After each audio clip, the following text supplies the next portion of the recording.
Hello students, जैसे कि आप लोग जानते हो अपन पढ़ रहे हैं रक्त परिसंचरण तंत्र। और रक्त परिसंचरण तंत्र में अपन ने अब तक पढ़ लिया इसका नॉर्मल इंट्रोडक्शन। अपन ने देख लिया कि परिसंचरण तंत्र क्या होता है और अपना ब्लड क्या होता है, ब्लड का कंपोजिशन क्या था, मतलब ब्लड का संगठन, जिसमें अपन ने डिस्कस किया था प्लाज्मा के बारे में और अपनी रुधिर कणिकाओं के बारे में। तो अपन यहाँ तक पढ़ चुके हैं। और एक अपना लास्ट का जो टॉपिक था उसमें अपन ने डिस्कस किया था ब्लड के क्या क्या कार्य होते हैं। अगर इस डायग्राम की बात करें तो यह डायग्राम है अपना हृदय जो है, अपने हार्ट जो है उसकी आंतरिक संरचना, हृदय की संरचना का यह डायग्राम है।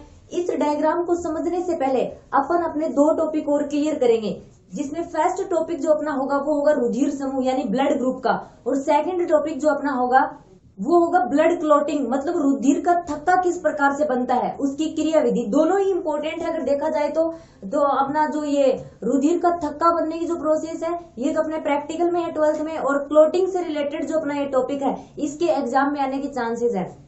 मेनली अगर मैं आपको अगर टॉपिक से हटकर अगर अपन बात करें तो अपनी जूलॉजी या फिर बॉटनी दोनों ही ले लें अपन। उसमें अगर क्वेश्चन आने की बात, अगर बोर्ड पैटर्न की अपन बात करें तो क्वेश्चन कैसे आते हैं, छोटे छोटे क्वेश्चन आते हैं। 1 नंबर का क्वेश्चन आ जाता है, 2 नंबर का क्वेश्चन आ जाता है। मतलब अब अपन हृदय की संरचना की स्टडी करेंगे तो ऐसा बड़ा क्वेश्चन नहीं आता कि हृदय की कंप्लीट संरचना का मतलब आप विवरण दीजिए, लेख लिखिए, निबंध लिखिए, ऐसा कुछ नहीं आता। आपसे छोटे क्वेश्चन पूछेंगे। जितने भी जूलॉजी के डायग्राम है आपको हर डायग्राम याद करना चाहिए, वो डाइजेस्टिव सिस्टम का हो, चाहे वो सर्कुलेटरी सिस्टम का हो, या फिर वो अपने स्किन से रिलेटेड हो, अपने एक्सक्रिएशन उत्सर्जन से रिलेटेड हो, क्योंकि जूलॉजी से हर बार 2 या फिर 3 डायग्राम जरूर पूछे जाते हैं। तो स्टूडेंट्स अपन देखते हैं अपना ब्लड ग्रुप, रुधिर समूह के बारे में पढ़ते हैं कि ये क्या होते हैं। रुधिर समूह है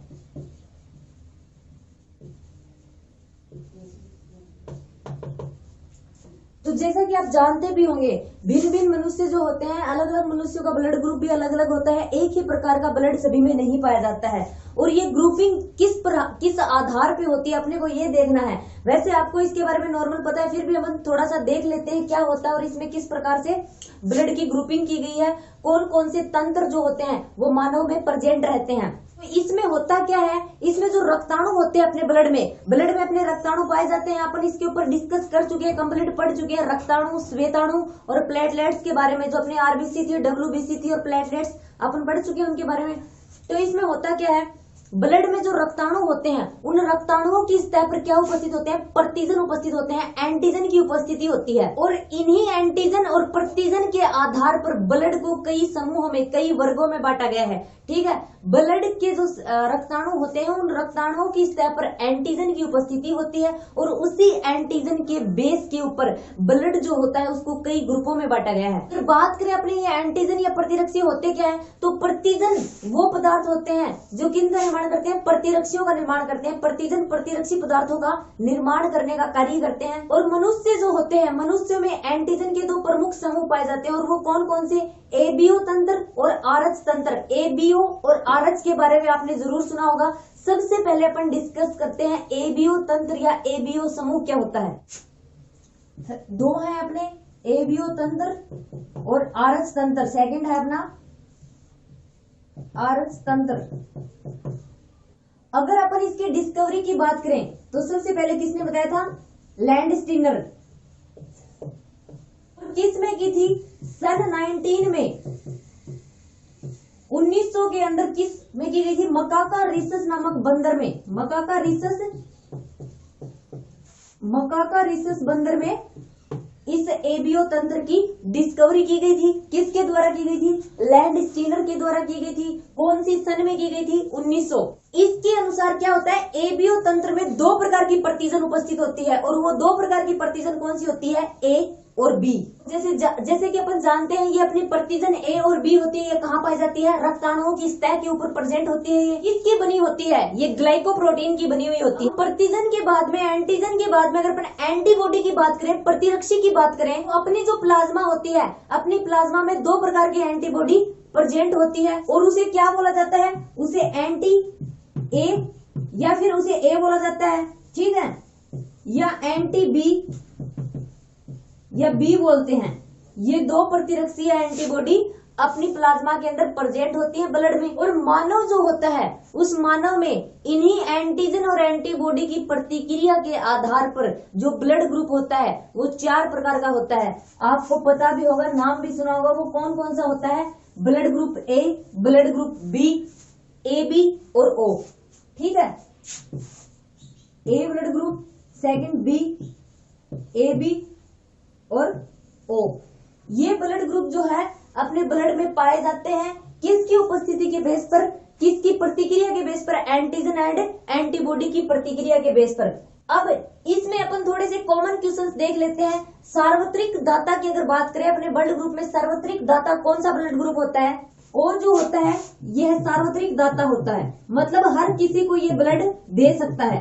और इसके जो ओ ग्रुप वाले जो इंसान होते हैं उनमें किसकी अनुपस्थिति होती है उनके ब्लड में? प्रतिजन जो होता है वो इनमें अनुपस्थित होता है। ओके, प्रतिजन की अनुपस्थिति होती है।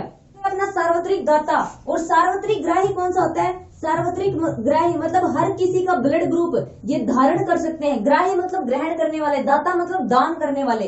तो ए बी जो होता है वो सार्वत्रिक ग्राही होता है। और इसका जो ब्लड ग्रुप होता है, ये इस ब्लड ग्रुप वाले जो इंसान होते हैं इसमें ए और बी दोनों प्रतिजन उपस्थित होती है। इसमें अपन एंटीबॉडी की बात करें, किसमें बात कर रहे हैं अपन? अपने ए बी ब्लड ग्रुप वाले जो इंसान होते हैं वो सार्वत्रिक ग्राही होते हैं और उनके अंदर दोनों प्रकार के प्रतिजन उपस्थित होते हैं। ए और बी दोनों प्रकार के प्रतिजन उपस्थित होते हैं, लेकिन इनमें एंटीबॉडी ए बी जो होती है ये इनमें अनुपस्थित होती है, मतलब प्रतिरक्षी इनमें नहीं पाई जाती। इनमें एंटीबॉडी की अनुपस्थिति होती है और इनमें ए और बी दोनों प्रकार की एंटीबॉडी या प्रतिरक्षी पाए जाते हैं। ये इसका उल्टा होता है, मतलब ए बी जो होता है अपना, ए बी के अंदर दोनों प्रकार के प्रतिजन उपस्थित होंगे, ए और बी प्रकार के, लेकिन एंटीबॉडी जो होंगी वो दोनों ही अनुपस्थित होंगी। उसी प्रकार अपना जो ब्लड ग्रुप ओ होता है उसके अंदर क्या होगा? अपनी ए बी प्रतिजन अनुपस्थित होंगे लेकिन एंटीबॉडी ए बी इसमें दोनों प्रेजेंट होंगे। अगर उसी प्रकार अपन ए की बात करें तो अपने ए जो ब्लड ग्रुप होता है इसमें ए प्रतिजन उपस्थित होता है और एंटीबॉडी बी उपस्थित होती है। बी जो होता है इसमें बी प्रतिजन उपस्थित होता है और एंटीबॉडी ए उपस्थित होती है, मतलब ऑपोजिट। इसका ए ब्लड ग्रुप में ए प्रतिजन उपस्थित होगा लेकिन एंटीबॉडी बी उपस्थित होगी। बी जो होता है इसमें प्रतिजन बी उपस्थित होता है लेकिन एंटीबॉडी ए उपस्थित होती है। और अगर इनमें अपन रक्त लेने की बात करें तो सबसे पहले अगर अपन ए ब्लड ग्रुप की बात करें, ए ब्लड ग्रुप वाले किन से रक्त ले सकते हैं? तो ये ओ ब्लड ग्रुप वालों से और ए ब्लड ग्रुप वालों से। ये तो आपको याद रखना है। ओ ब्लड ग्रुप जो ये चारों हैं ये ओ से तो ब्लड ले ही सकते हैं क्योंकि ओ जो होता है वो सार्वत्रिक दाता है। क्योंकि अपना ओ जो होता है ये सार्वत्रिक दाता होता है, सब ब्लड ग्रुप वालों को ये क्या देता है? ब्लड दान कर सकता है। तो अपने चारों में क्या पाएंगे? ओ तो पाएगा ही पाएगा। ए ब्लड ग्रुप वाले ए से और ओ से रक्त ले सकते हैं, बी ब्लड ग्रुप वाले बी से और ओ से रक्त ले सकते हैं। और उसके बाद में आता है अपना ए बी। अपना ए बी जो होता है वो सभी से ब्लड ले सकता है क्योंकि ये सार्वत्रिक ग्राही है। और अपना ओ ब्लड ग्रुप है ये सिर्फ और सिर्फ ओ ब्लड ग्रुप वालों से क्या ले सकता है? ब्लड ग्रहण कर सकता है। ठीक है, यहां तक क्लियर हो गया। अब आगे अपन देखिए समूहन। इसमें ये होता है किसी भी व्यक्ति का जो ब्लड ग्रुप होता है उसे उस ब्लड ग्रुप से अगर अलग ब्लड अपन दे देते हैं, भिन्न प्रकार का ब्लड ग्रुप अगर इंसान को दे दिया जाता है, भिन्न रक्त समूह के कारण क्या होता है? एंटीजन एंड एंटीबॉडी की पारस्परिक क्रिया होती है, जिससे क्या हो जाता है? इससे अपने रक्ताणु जो होते हैं वो आपस में चिपक कर गुच्छा बना लेते हैं और इसी प्रक्रिया को क्या बोला जाता है? समूहन या एग्लूटेशन बोला जाता है। समूहन या एग्लूटेशन क्या होता है? जब भिन्न रक्त समूह किसी इंसान को दे दिया जाता है, उस भिन्न रक्त समूह के कारण उस इंसान में वो दोनों रक्त समूह के एंटीजन व एंटीबॉडी पारस्परिक क्रिया के कारण गुच्छा बना लेते हैं।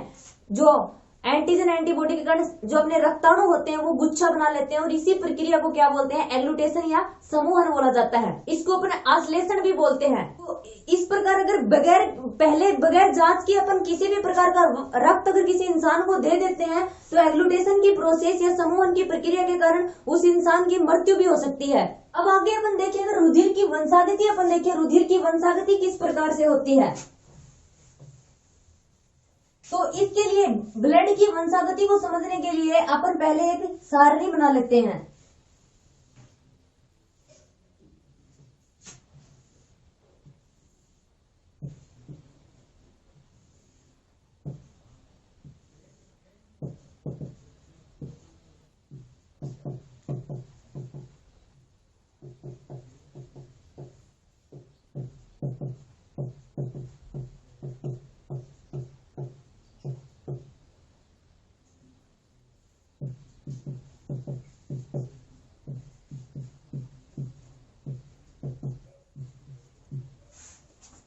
ये है कि अपन जो माता और पिता में किस प्रकार से ब्लड के एलिल्स ग्रुप बनते हैं। जिस प्रकार आप मेंडल के नियमों की वंशागति पढ़ते हैं, उसमें अपन कैपिटल टी स्मॉल टी लेते हैं ना, फिर उनकी क्रॉसिंग करवाते हैं, एकल संकर संकरण, द्विसंकर संकरण, तो उसमें ये काम आएंगे। तो इसमें जो अपना ए ब्लड ग्रुप होगा, इसमें आई ए या ओ या फिर ओनली ए रह जाएगा। बी ब्लड ग्रुप वाले जो इंसान है उनमें किस प्रकार से एलिल्स बनते हैं, इसमें बी या फिर ओ। ए बी ब्लड ग्रुप वाले में ए और बी, ओ जो होता है उनमें ओनली ओ रहेगा। अगर इन एलिल्स को इनको अपन फॉलो करके अगर अपन देखें किस प्रकार ब्लड की वंशागति होती है, अगर अपन एक छोटे से एग्जाम्पल के थ्रू इस चीज को समझें, तो अगर अपन इस चीज को एग्जाम्पल के थ्रू देखें तो अपन किसी का भी ब्लड ग्रुप, माँ का और पापा का ब्लड ग्रुप ले लेते हैं। जैसे कि मंजू के माँ का ब्लड ग्रुप क्या है, ए, ये अपनी माँ का ब्लड ग्रुप। पिता का क्या है, ओ। फॉर एग्जाम्पल अपन इस चीज को समझ रहे हैं, ओके। तो यहां पर अपन जैसे कि अपन ने सारणी में देखा था, अपने जो युग्मक है वो लेते हैं अपन आई ए ओ, और ओ के क्या होते हैं, ओ ही होते हैं। अब यहां से अपन इनकी क्रॉसिंग करवाते हैं तब, तो यहां पे आई ए ओ,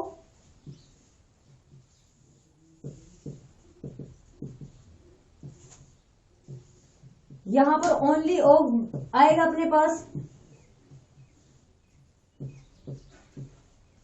तो इस प्रकार ये ब्लड ग्रुप आते हैं, ये किनके हैं, संतान के।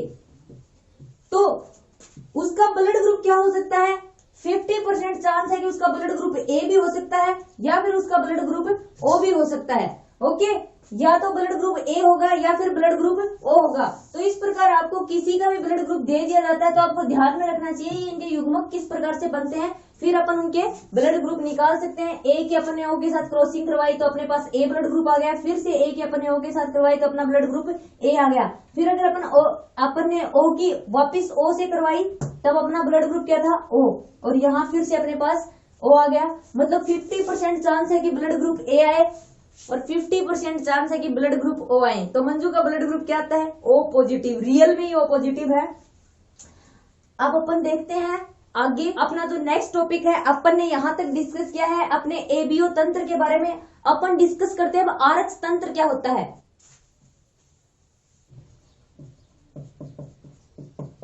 इसकी खोज की बात करें तो इसकी खोज का श्रेय जाता है लैंडस्टीनर एवं विनर का। कब किया था, 1940 में। किस में किया था, रिसस बंदर में, ठीक है। लैंडस्टीनर एंड विनर ने 1940 में रिसस बंदर के अंदर आरएच तंत्र की खोज की थी।